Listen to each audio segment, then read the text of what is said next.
If you like this episode, please support our podcast by going to talkmurder.com/join and becoming a Talco Supremo.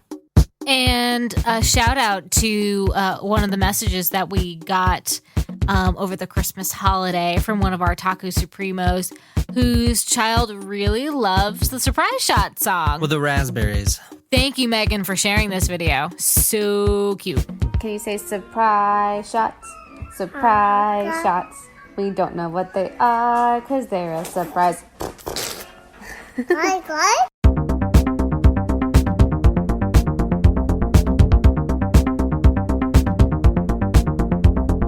Alrighty, welcome guys back to Talk Murder to Me. John and Nicole here. We're still missing Jen. Very sad. Jen will be back on Thursday. Yes, on Thursday's episode, she'll be back. So instead of doing surprise shots, we're just drinking sake shots of sadness. But the sake's pretty good. That was one of our Christmas goodies. Yeah, fill me up. I did. It's right there. Are you supposed to take sake It's really good. as a shot or like or sip Well, it? I thought it was shots, but that one place that we went, it was like a beer. No, yeah, they poured it in a wine glass. Yeah, it was a wine glass. All right, this is the Peter Kürten Part 2. The Vampire of Düsseldorf. And I actually can't believe I didn't ask this question the first episode. I only thought of it listening back. Like, why didn't I ask this? How did he get his nickname? Because so far, he's not drinking anybody's blood. I like how you said so far. This is episode 2 where he gets his nickname. Oh, okay. Well, I guess my question was timely. Yeah. Yeah, so that's a great question, Nicole, and I guess you can just read this to figure it out for yourself. Okay, well. Oh, well, shit. We didn't talk about this. I know, it's for episode 2. Okay. In the case of Oliger, The 8-year-old, remember? the 8-year-old that we spent a lot of time talking about, I also sucked blood from the wound on her temple and from Sheer, the stab in the neck. From the girl Schulte, I only licked the blood from her hands. It was the same with the swan in the Hofgarten. I used to stroll at night through the Hofgarten very often, and in the spring of 1930, I noticed a swan sleeping at the edge of the lake. I cut its throat. Blood spurted up, and I drank from the stump and ejaculated. Oh my God, I thought he was like calling swan, like that. No, like a beautiful white swan. No, I thought we were talking about the Deliver Justice episode where the woman's name was Swan. I was like, No, it's a nickname or it's actually the name. Nope. Cut a beautiful swan's head off and drank from it. So that's how he gets his name, Vampire of Düsseldorf. That was a good question. So does he do that for?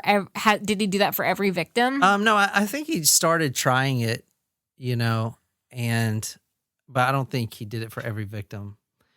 In the book, that was actually the only spot where I saw that he did that, unless I missed one or two. But I would have definitely noticed it. But all right, so let me recap from last time. The Vampire of Düsseldorf, Peter Kürten. Curtain with K. Kürten. Okay. It's not as bland and drab otherwise as it sounds. Yeah, give me some more sake, would you? Sorry we're drinking sake for a German story, but it's what we had. I think they drink sake over there. Well, yeah, but they drink a lot of beer in Germany. We're drinking sake and wine. Ooh, shit, sorry. That's fine. You're sorry for pouring too much? That's not a thing. I'm a huge fan of sake, man. I like sweet sake. This one's not bad. Remember that one time that we tried? I was like, oh my God, that was brutal. Yeah. All right, so let me recap a little bit. The Vampire of Düsseldorf, Peter Kürten. He had his serial killer spree in 1929. It was basically a 1-year period where he just went crazy. Now, he was a criminal long before that, as we talked about last episode. We talked about his childhood growing up. We talked about how he fell in love with sheep. And then, and then around that time, he linked violence to sex and stuff Why like that. is having sex with sheep so common? Are they like I don't easy know. targets? You know? I guess. What the fuck? Do they if not you- put up a struggle? Like, do they fall asleep? If I you don't live know. way out in bumfuck, and there ain't no pretty girls around, or in that case, Pee Wee Gaskin's pretty guys around, then you're just gonna Go find find a the sheep. nearest furry thing. Yeah. But I feel like sheeps are a very common animal to do. Yeah, that they with. are. A lot of people overseas do it. Yeah, that's what I've heard. Like villagers and all these. Oh, I thought you meant men in military. I've heard that. I've never. I don't know if men in military do it or not. Well, If they do and get caught, they'll be definitely kicked out. 'Cause Oh, that's really? Fucking yeah. Oh, yeah. well, maybe this was a rumor, but I feel like I remember. So my uncle was in the Navy. He's retired now, but they had a stint in Scotland, and he recalls that being a thing Oh my god. because there's a lot of sheep up there. There's a lot of psychopaths in the military. It is one and of those sociopaths. with the Yeah. careers of a serial killer. It is. Like when I was going through my PTSD therapy, I asked my therapist, I asked her because we were doing all these murder podcasts and all these stories, and I was like, I'm kind of worried. I took that psychopathy test. Am I a psychopath? And what she told me, she was like, listen. And the test said you were. So let's. She said, yeah, probably. No, she said, listen, you're here right now. A psychopath wouldn't be here. Oh, that's good. Yeah, exactly. A psychopath. Is it bad if you stop going? And then I stopped going. Holy fuck. Holy shit. Uh-oh. I'll cut that part out. Yeah, I did stop going. But yeah, Maybe it you makes should sense, keep your appointments. And what she was trying to get with it is military has a lot of psychopaths. The guys, in the infantry. They just want to. I mean, if you think about it, they Yeah. want to blow shit up and Exactly. kill people. Exactly. And I was like that too when I was 20 something. Like seriously, I wanted to blow everything up. So, yeah. And I would probably still be like that. Well, probably not anymore, but I mean, I was definitely like that around that age. And we did blow a lot of shit up, but And it was awesome. and it was awesome. Yeah. So I probably should start going back to therapy. That's what I'm getting at. Hey, shout out. We forgot to mention this in our last episode, but we had lunch with one of our Taco Supremos, Rhiannon, and her husband, Ray. Yes. They were in the Charleston area, hit us up. We had some amazing food with them and their two awesome, pretty cool kids. And we say that saying like John and I don't really like kids, but they're older, so they're cool too. And so John's got his special ops kit shirt, or no, green beret shirt, Yeah, so and some goodies from them. So that was awesome. Just want to shout out Rhiannon and Ray, and we are probably going to have to do a show in Destin, Florida. Yeah.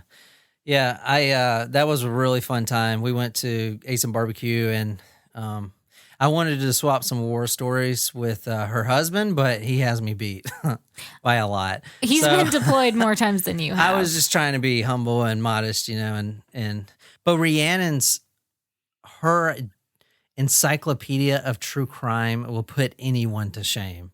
She knows more about true crime stories than I have ever seen. Yep. It's crazy.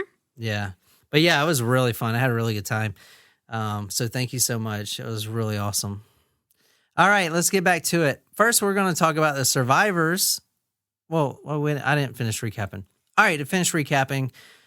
Okay, so I told you a little bit about the execution. Did you want to see that severed head again? No, I'm good. I'm good. That image is burned in my brain. Thank you. It is Just in the, like the Luca Magnotta video, which I just finished the miniseries on Netflix. So I'll wait till Jen gets back before we discuss that one. Yeah, I didn't watch it, but I had enough of that guy. Luca Magnotta. So the head, Peter Kürten's severed head, is on display in the Ripley's Believe It or Not Museum in Wisconsin there. So if you're around there, go see it. Peter Kürten actually requested a pardon, and he had high hopes until the day he got executed that he was going to get a pardon for whatever reason. Why would he think that? Because Like, that is just so fucking disillusioned. I don't know. But basically, what he thought is the judge was kind of opposed to capital punishment. So he just thought he was just pardoning them altogether. I don't know. It's very delusional. But on the, it's not like he didn't commit the murder. There's still an alternative sentence here. Canada, you don't know what this is, but it's called life in prison without parole. Yeah. Oh, and this also caught my attention. During the last month, he made some response to the administrations of the church, and he assured me, the professor writing the sadist book, that the waking fantasies and the sadistic imagery of former times had entirely vanished. He claimed that he was transformed into an entirely new being, although people outside might well not believe it. And that reminds me a lot of Chris Watts right now. I'm a Christian. God forgiven me for killing my entire family. Piece of shit. Yeah, they're all pieces of shit. So on July 1st, he received the news that his pardon was not going to go through, and he's an idiot. And quietly and composedly, he went to the block on the 2nd of July, 1931, and he got his head chopped off. The whole and then sliced in two. Yeah, so he actually was in, the block. Basically, it's like the guillotine. The guillotine, and they push the thing down over your head to trap your head in. So he was in that for they about... have a basket for your head to roll in. Yeah, exactly. So about 30 seconds before the blade actually came down. And after that, it was done. I really doubt he fulfilled his last fantasy of hearing the blood squirt out of his own neck, because your ears, right, are in the basket. Well, your ear. Never mind. Fuck. That didn't make any sense. Leave future John. Please leave that in. All right. But I wonder if, just the sound of the whoosh, the guillotine about to, come down upon him was enough to make him ejaculate. I wonder if they checked his pants. That's a good question. They should have. I don't know, because from what I'm reading in this book, it's like an instantaneous thing. It's like as soon as he sees blood, it's just boom, like no build up or pre-cum or foreplay. I think foreplay was the word you're looking for. But he actually was very cooperative. Like I said, he had no incentives to hide any bodies. So he actually made a list of all his victims, if you see and here. This is living or dead. Yeah, so this is living or dead, and you see case number 6, 46, 57, 58, and it's a complete list. I can put this on Talk Murder, but it goes down, and this is only the ones. What's that? Lots of struggled freeze. Throttling during coitus. Yeah, with outcome of throttling without result. Basically, he didn't, But I'll put that on Talk Murder. That's all the ones that he could remember. Obviously there's a lot more. So on this episode, we want to talk about the people. We want to talk a little bit about the survivors, because I think that's the best way to truly know the mind of a killer is if they have any surviving victims. So we're going to start there. And it's very interesting because the way he attacks his victims, they're really random. Most of the victims are really random, except the victims that were his girlfriends. Mm-hmm. But he would basically walk up to some woman walking on the street, alone through a footpath or something, and he would take a noose, like what you hang somebody with, and he would throw the noose around a victim's neck and basically drag them off stage. It reminds me of, if you think about those old TV clips with no sound and the comedians dancing on the stage, and then that one...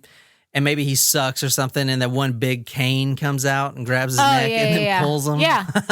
That's what it reminds me of. Yeah. But there are a couple survivors, and Nicole, you can read some of this stuff. I had my hands under the cord, and with all my strength, I tried to prevent the man from tightening the noose. I saw that he was very excited and that he was making great efforts to tighten the noose. I stumbled into the ditch towards the bank. The man held the noose tighter. With one hand, with the other, he throttled me. He threw me onto my back, fell to his knees beside me, and kept on strangling me. I caught hold of his nose and pinched the nostrils together.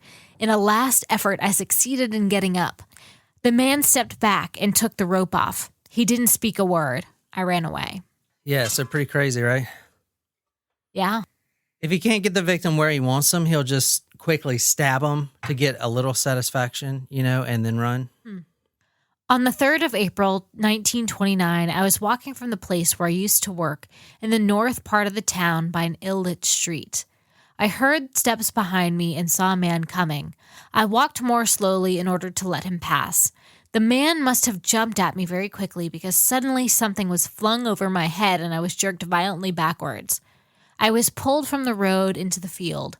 I could not shout, for the man had tried to push a handkerchief into my mouth.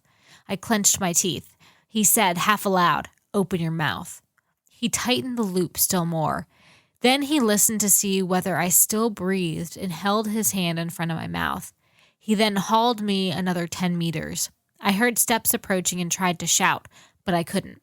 I struggled with my legs. It was then that I was released and the man turned and ran away across the fields.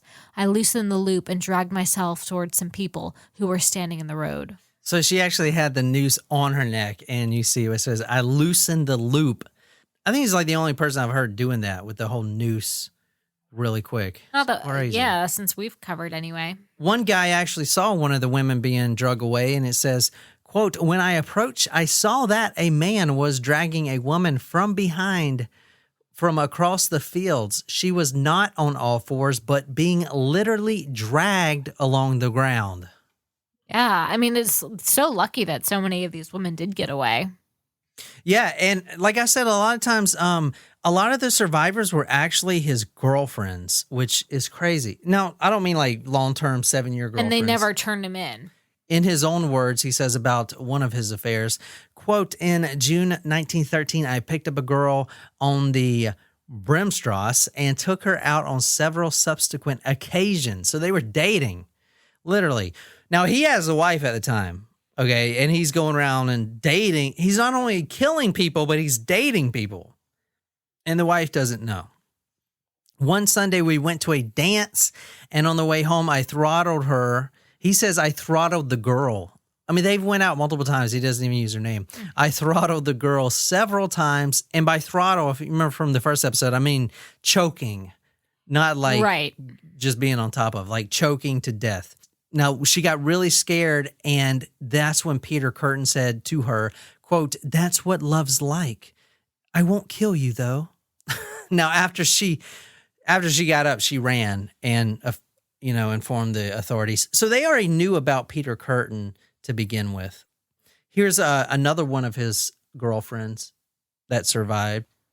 I met Teedy and had sexual relations with her in her room where she was employed in Bodenestrasse.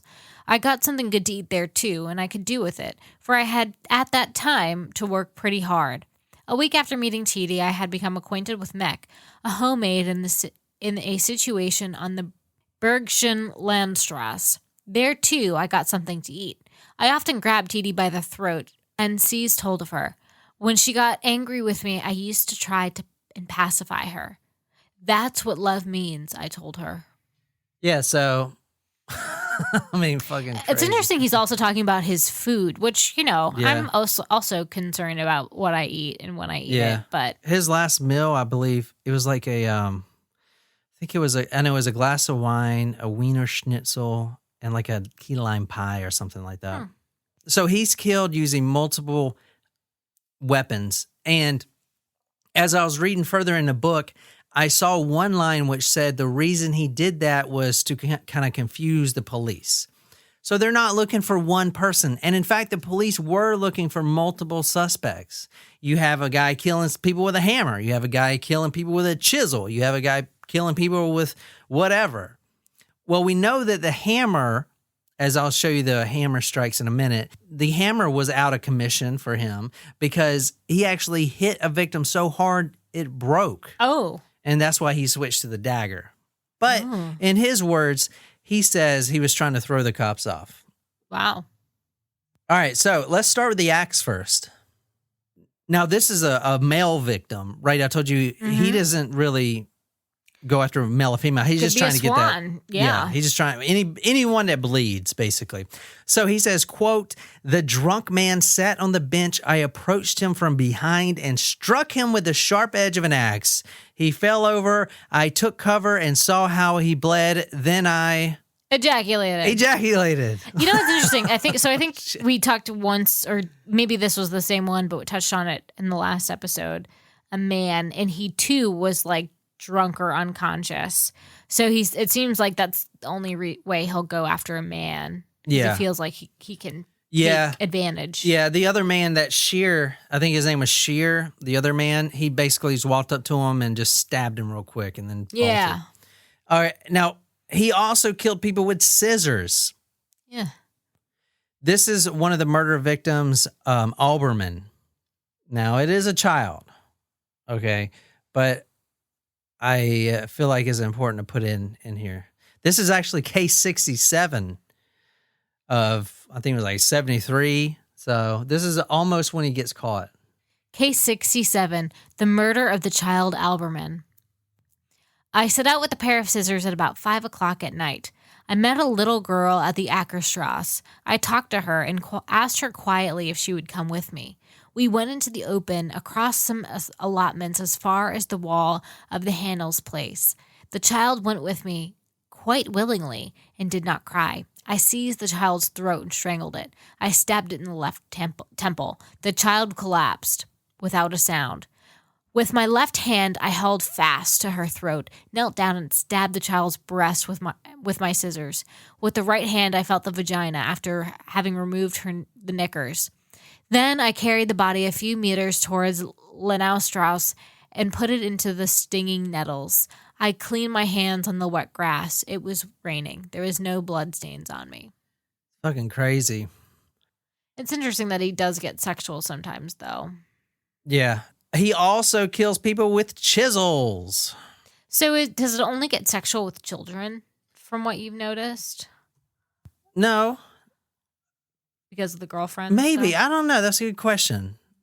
Well, the first child we talked about in the first one. That was still pretty sexual. Talked about removing her knickers and stuff like that then, too. Yeah. I guess. That's a good question. I didn't actually think about that. But, he also claims that he's not doing it for sexual satisfaction. And a lot of the serial is because he's ejaculating, whether or not, a lot of the serial killers do that. Ted Bundy did that too, if you remember. Oh, they just said it wasn't. Yeah, they just said it's not. Okay, so here's some chisel kills. Quote, "I hit the girl several times," this is another victim, "with a chisel, and then she fell down. I went off and ejaculated." I mean, we're probably not even going to say that anymore. Just put that in there. We get it. Okay. Yeah. And here's another chisel if you want to read this one.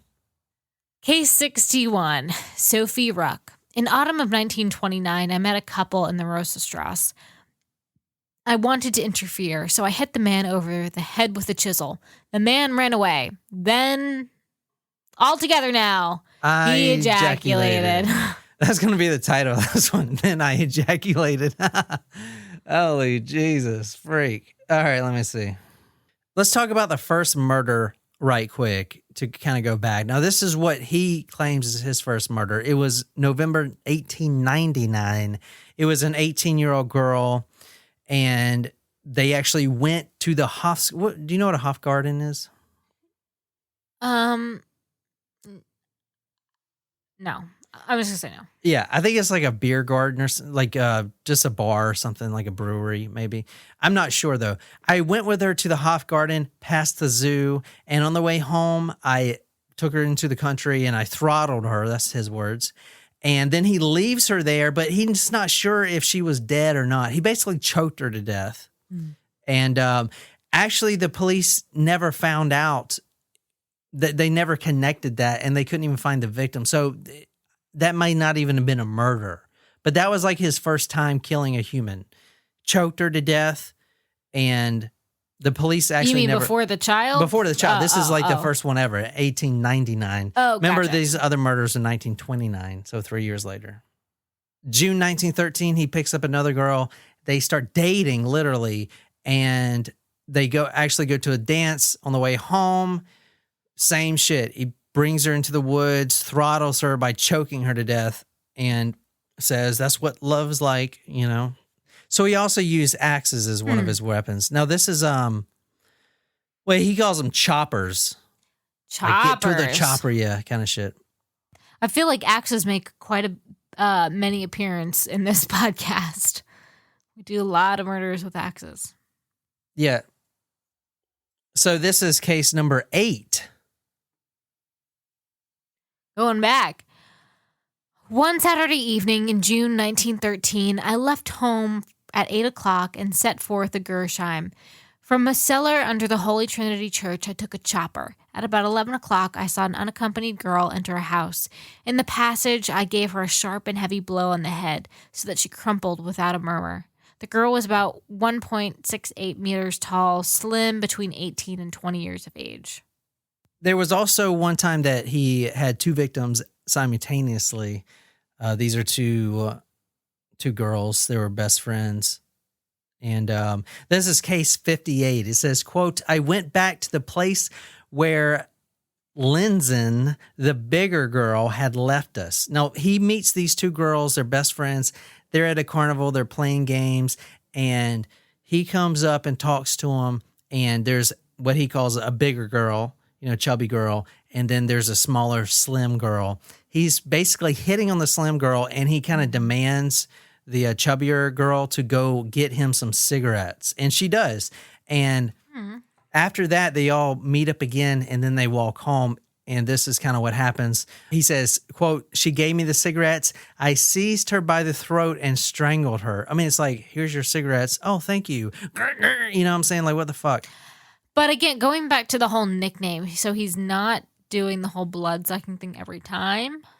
Yeah, I only saw a few times where he was doing tasting the blood, but honestly, it may have been one of those things that he didn't want to admit, because the that wrote this book actually had to pry it out of him, you can tell, and that's when he was like, the only time I did that was, this time. This time, and this time, and this time. And then it was just kind of like, and he may have been doing it the entire time, but I believe that's where he got his nickname from.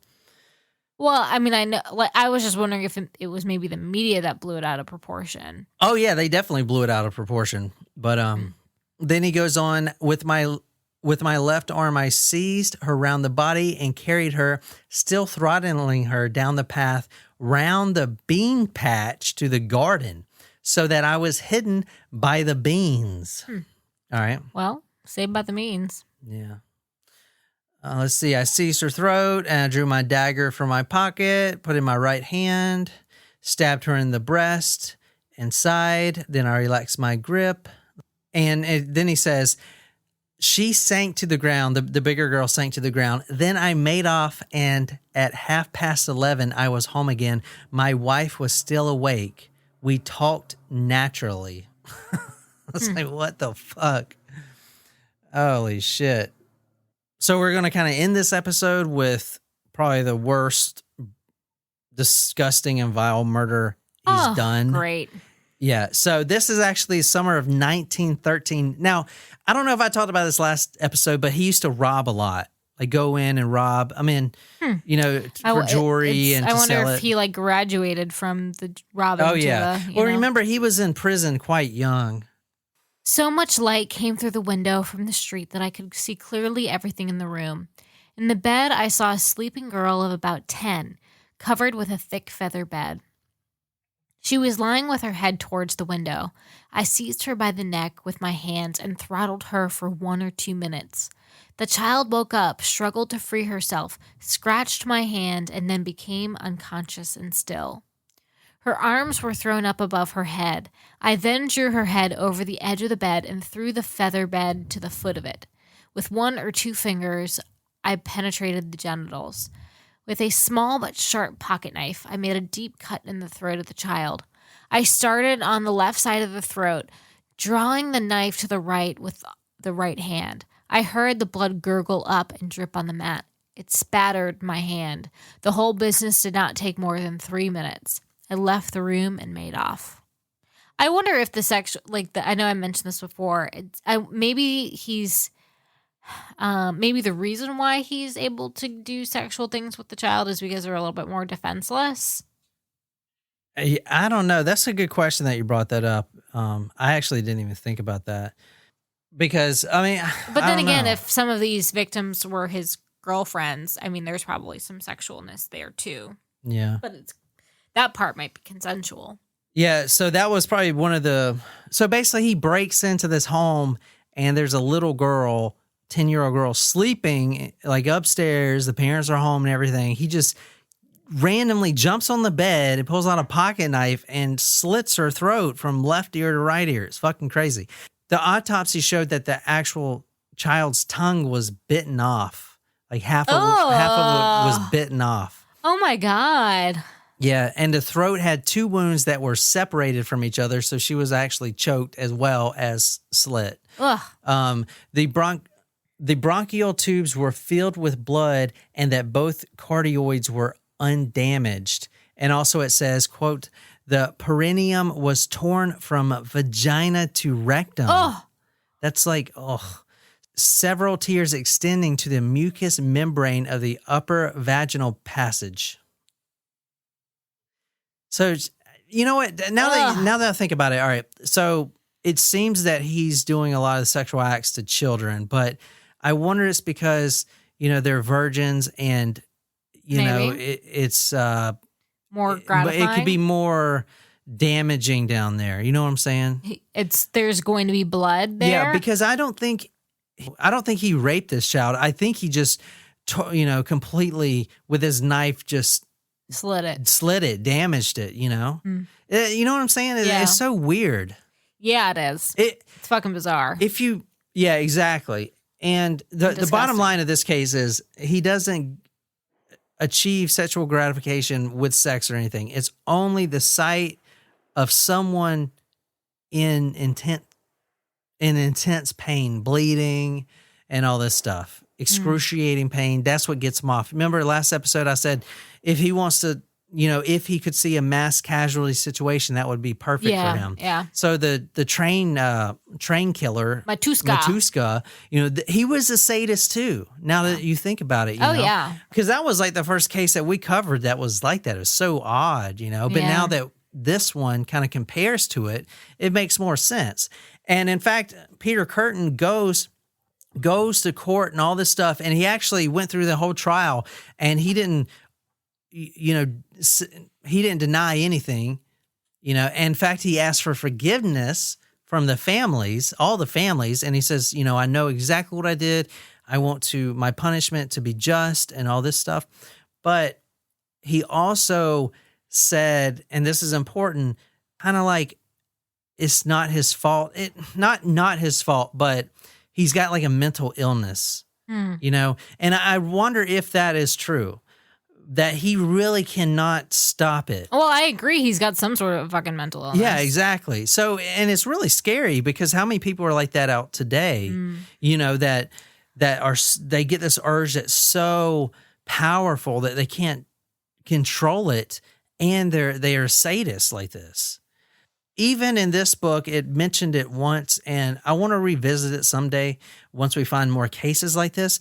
But I know there was 2 cases that we've done that the killer has mentioned this. One of them was that Elizabeth Wetlaufer, the angel of death. Yep. She said very specifically that when she is about to kill, she sees red, like a surge of red. A red surge is what she called it. Huh. This guy said the same thing. He said his entire vision kind of goes red, and I wonder if there's something to that, psychology, some kind of physiology, towards that, because it's very interesting. And this is like probably the 3rd time I've seen that. Maybe just like the thought of blood enters into their subconscious. I don't know. Maybe that's what makes them like see red. I don't know. But yeah. So if any of our tacos know, I feel like that's probably a. Oh shit! I feel like someone would know that who listens. Yeah. I mean, we could get more into the killings on this one, but I think you guys are good. You guys know who this guy is. This one was bad. And he didn't get his pardon. He didn't get his pardon. Poor guy. He didn't get his pardon, and he asked for forgiveness, and he actually was allowed to write 13 farewell letters right before he got executed to who? to the victim's family, asking for forgiveness, saying that he's going to, be in heaven, seeking forgiveness and stuff like that. First of all, if there is heaven, you will not be there. Yeah, sir. but you got to remember, though, if he can't control it. That doesn't mean it's like get out of jail free card. I know it's not get out of jail free card. I get that. But I believe it may be some mental illness that is really. I think anyone who thinks killing is okay has some sort of a mental illness. Yeah. Especially the swan. Yeah. That was pretty bad. Yeah. All right. Well, that's all for Peter Kürten. I hope you guys enjoyed that. Kind of short episodes here for the holiday seasons, I can't wait to get back into it. Yeah, but I hope you guys have a I didn't even mean to do that. Throttle. Full throttle. Oh, full throttle. I hope you guys have a great New Year's, and we really hope that 2020. Our Taco Tuesday episode is going to be released on New Year's Eve. Oh, okay. Well, we'll see you guys then. Yeah. Thanks for listening to Talk Murder to Me. If you've enjoyed this episode, be sure to hit that subscribe button or whatever podcasting app you use. If you like this story, you can follow us on social media, Facebook, Twitter, Instagram. If you're absolutely obsessed with this podcast and want to become our sadist, go to talkmurder.com/join. Become a Taco Supremo. Get a badass t-shirt, sticker swag, a lot of love, shout it out all over the place. Tell me what story you want me to do. I'll research it, dedicate it to you on the Talk Murder podcast. My name is John, and I'm here with Nicole. And until next time, good night, you lovely, lovely people.